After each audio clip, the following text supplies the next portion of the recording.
आज हम एक ऐसे नौजवान की कहानी में गहरे उतरेंगे जिनका नाम भारतीय स्वतंत्रता संग्राम में हिम्मत और दोस्ती के साथ गूंजता है, अशफाक उल्लाह खान जी। हमारे पास उनके जीवन से जुड़े कुछ अहम पहलू हैं और कोशिश ये रहेगी कि हम सिर्फ तारीखें या घटनाएं न देखें बल्कि उस इंसान को समझें जिसने सिर्फ 27 साल की उम्र में देश के लिए अपनी जान दे दी। बिल्कुल। तो शुरुआत शाहजहांपुर से होती है, उत्तर प्रदेश। 22 अक्टूबर 1900 यही उनका जन्म हुआ। हाँ, पठान मुस्लिम परिवार में। पिता का नाम शफीकुर रहमान खान था शायद। जी हाँ, शफीकुर रहमान खान। और देखिए, दिलचस्प बात यह है कि उनमें बचपन से ही देश के लिए एक जज्बा था, लेकिन साथ ही वो वारसी तखल्लुस से उर्दू शायरी भी करते थे। शायरी और क्रांति, ये कॉम्बिनेशन वाकई काफी अनोखा है ना? और उस जमाने का माहौल सोचिए, 1919 का जलियांवाला बाग, फिर गांधी जी का असहयोग आंदोलन। हाँ, इन सब चीजों का यकीनन गहरा असर पड़ रहा होगा उन पर और दूसरे नौजवानों पर भी। बिल्कुल। इन घटनाओं ने ही अशफाक जैसे कई युवाओं में आजादी की वो चिंगारी जलाई थी। लेकिन फिर 1922 में चौरी चौरा की घटना हुई और गांधी जी ने आंदोलन वापस ले लिया। हाँ, और इस बात से कई लोगों को, खासकर नौजवानों को, बड़ी निराशा हुई। उनको लगा कि शायद सिर्फ अहिंसा से बात नहीं बनेगी। तो यहीं से वो क्रांतिकारी रास्ते की तरफ मुड़े, कह सकते हैं। इसी सोच ने उन्हें और कई दूसरों को क्रांतिकारी रास्ते पर धकेला और यहीं उनका जुड़ाव हिंदुस्तान रिपब्लिकन एसोसिएशन यानी HRA से हुआ। HRA ये रामप्रसाद बिस्मिल और उनके साथियों ने बनाई थी, है ना? जी बिल्कुल। रामप्रसाद बिस्मिल, सचिंद्रनाथ सान्याल, योगेश चंद्र चटर्जी जैसे लोग थे। HRA का मकसद साफ था, हथियारबंद क्रांति के जरिए अंग्रेजी हुकूमत को उखाड़ फेंकना। और यहाँ अशफाक उल्लाह खान की भूमिका और भी खास हो जाती है।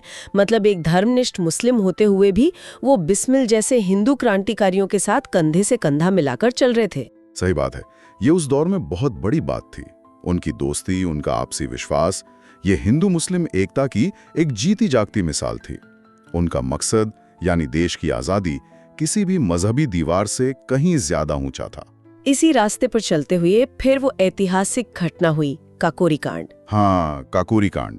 देखिए, क्रांतिकारी गतिविधियों के लिए पैसों की, हथियारों की जरूरत तो थी ही। हाँ, वो तो है। तो HRA ने योजना बनाई कि सरकारी खजाने को लूटा जाए। 9 अगस्त 1925 को लखनऊ के पास काकोरी में एक ट्रेन जा रही थी जिसमें सरकारी खजाना था और उन्होंने उसे लूट लिया।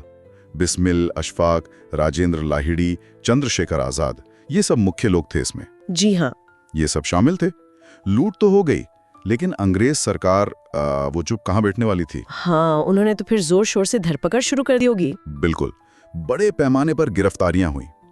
अशफाक किसी तरह बच निकले। पहले बिहार गए, फिर दिल्ली पहुंचे। सुनने में आता है कि उनकी योजना विदेश जाकर आगे की ट्रेनिंग लेने की थी। लेकिन वो पकड़े गए। हाँ, दिल्ली में। कहते हैं एक दोस्त ने ही, जिस पर उन्होंने भरोसा किया, उसने धोखा दे दिया।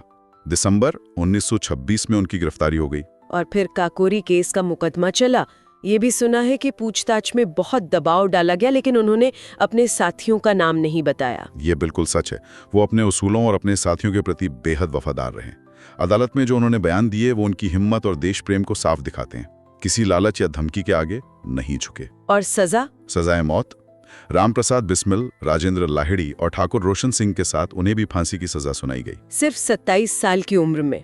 19 दिसंबर 1927, फैजाबाद जेल। जी, कहते हैं उनके आखिरी शब्द भी यही थे कि वो हिंदुस्तान की आजादी के लिए दुआ कर रहे हैं। उनकी शहादत ने यकीनन आजादी के आंदोलन को और ताकत दी होगी। बिल्कुल। अशफाक उल्लाह खान को आज भी उनकी हिम्मत, उनके बलिदान और खास तौर पर उस सांप्रदायिक सद्भाव के लिए याद किया जाता है जिसकी वो मिसाल बने। बिस्मिल के साथ उनकी दोस्ती तो जैसे हिंदू मुस्लिम एकता का प्रतीक ही बन गई। हाँ बिल्कुल। और आज भी देखिए, उनके नाम पर स्कूल हैं, सड़कें हैं, संस्थान हैं। ये सब उनकी विरासत को जिंदा रखे हुए हैं।